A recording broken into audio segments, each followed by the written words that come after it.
YouTubers, Mike Martin's here, Mike Martin's channel. Man, do I have a doozy of an article for you if you're living in Southern California. Yes, Southern California and parts of California are being plagued with wildfires. I keep them in my prayers. And people, I need you to see this because I've been watching this trend for the last, 2 years.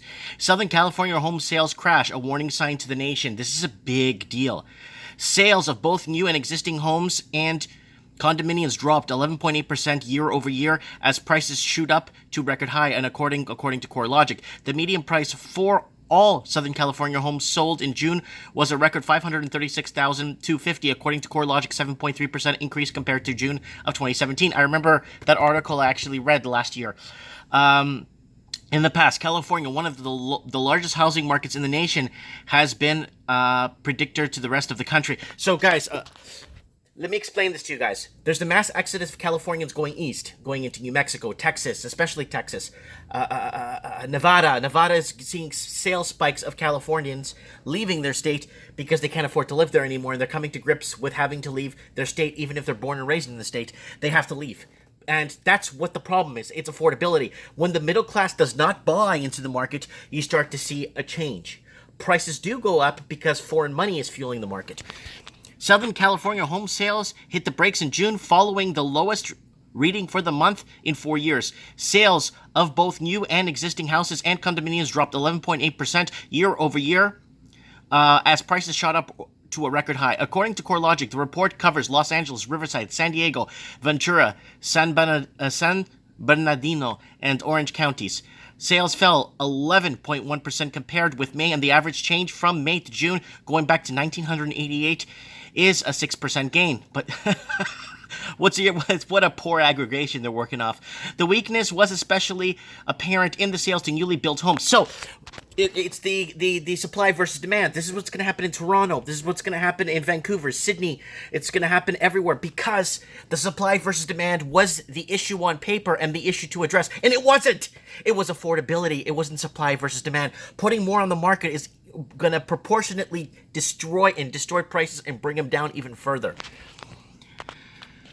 The weakness especially apparent in sales in newly built homes which were 47% below the June average. Part of that is the builders are putting fewer homes, so that is simply sell less to sell. A proportion of the month's year-over-year sales decline reflects the less business day over the deals recording compared to with June 2017, noted Andrew Lapang of CoreLogic analysts, but affordability and inventory constraints and are likely the main culprits in the month's sales downturn, which applies to 6 of the regions of the counties across most of the major price categories.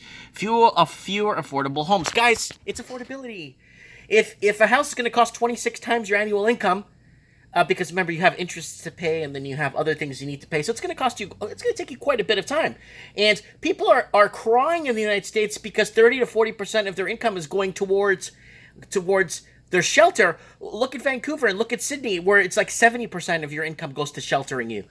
The median price for all Southern California homes sold in June was a record $536,250, according to CoreLogic, with 7.3% increase compared to June 2017. While part of that is due to the mix shift since there were fewer homes for sale, it became increasingly clear that fewer buyers are able to play the higher price range. No, it's fewer buyers don't have deep enough pockets. So when money comes into the country, it's great for the economy. The GDP looks great on paper, but the reality of it is the middle class is not being taxed in those cities. When those middle class leaves, that taxation that's going to Nevada now, to Texas, it's sad.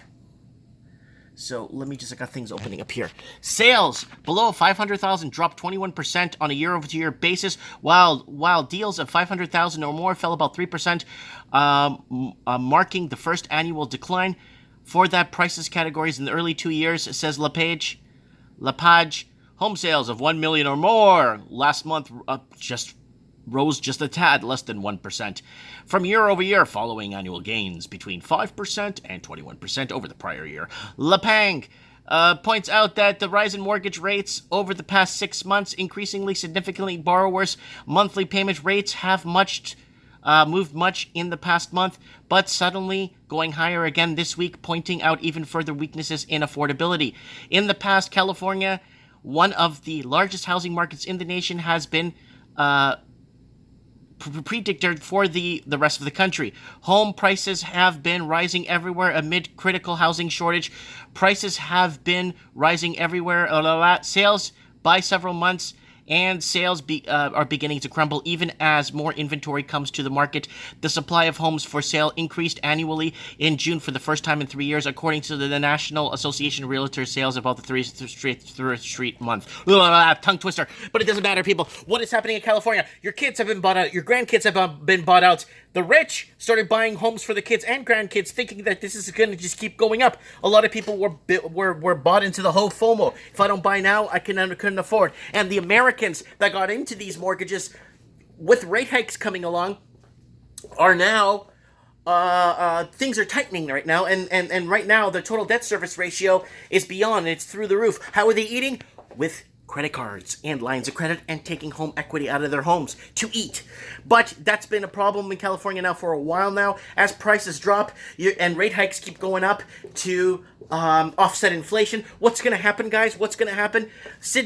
Australia is going to see 6 rate hikes. It's going to see actually 4 rate hikes by the end of 2019. In par with inflation, because I'm watching inflationary levels. I always add an extra few percentage points on inflationary levels. Why? Because they're never telling you the truth. And if they told you the truth, then they won't be publishing it. Anyways, guys, comment below. If you're in California, I pray for you guys with these wildfires going out, Spartan everywhere. We got a few here in our area, here up in Merritt.